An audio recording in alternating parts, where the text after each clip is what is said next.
Have you ever pulled an all-nighter from New Year's into Undisputed? That's a good question.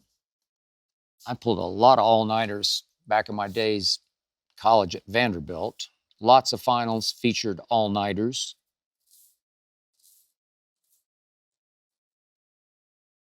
I was always pretty sharp for those finals, and I always did pretty well in those finals. So I think I got some good training for the many near all-nighters that I have to pull for Undisputed, especially during the NBA playoffs. But no on New Year's into New Year's Day, because my wife Ernestine and I are not big on New Year's Eve, not big on celebrating, not big on partying, not big on leaving the house on what we dismiss as amateur night.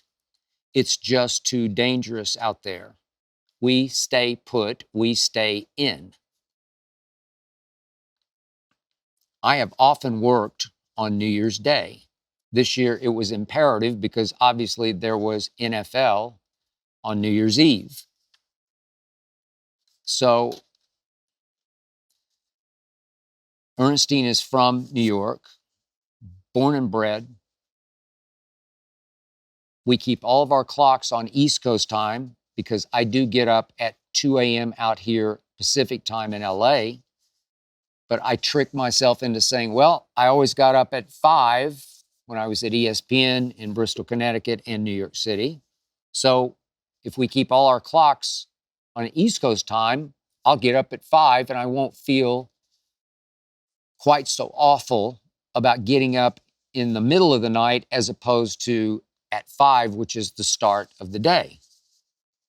So because we're on New York time, Ernestine's going to watch on New Year's Eve CNN, which allows you to see the ball drop on East Coast time in Times Square. So I definitely stayed up with her to watch the ball drop, to give her a kiss, to give our little daughter, quote unquote, our little Maltese Hazel, a kiss, a New Year's kiss. And then by 9:30 out here in LA, I was pretty lucky to be able to go to sleep. So I got 4.5 hours sleep actually going into New Year's. The problem is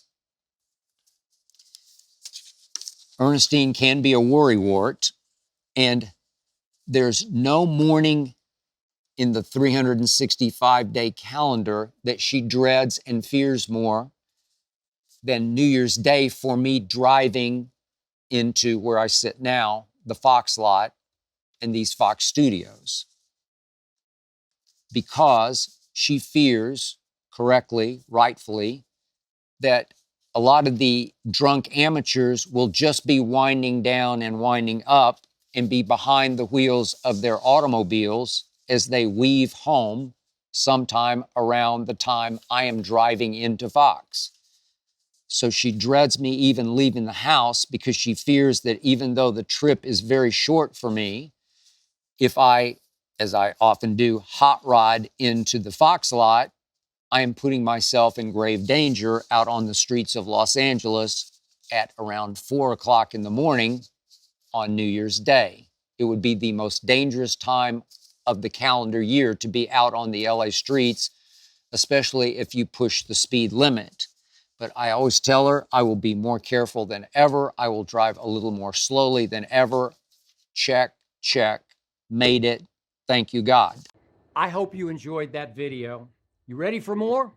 Make sure you click that subscribe button for all the exclusive content from the Skip Bayless Show. And don't forget to check out the full episode of the show wherever you get your podcasts by clicking the link in the description.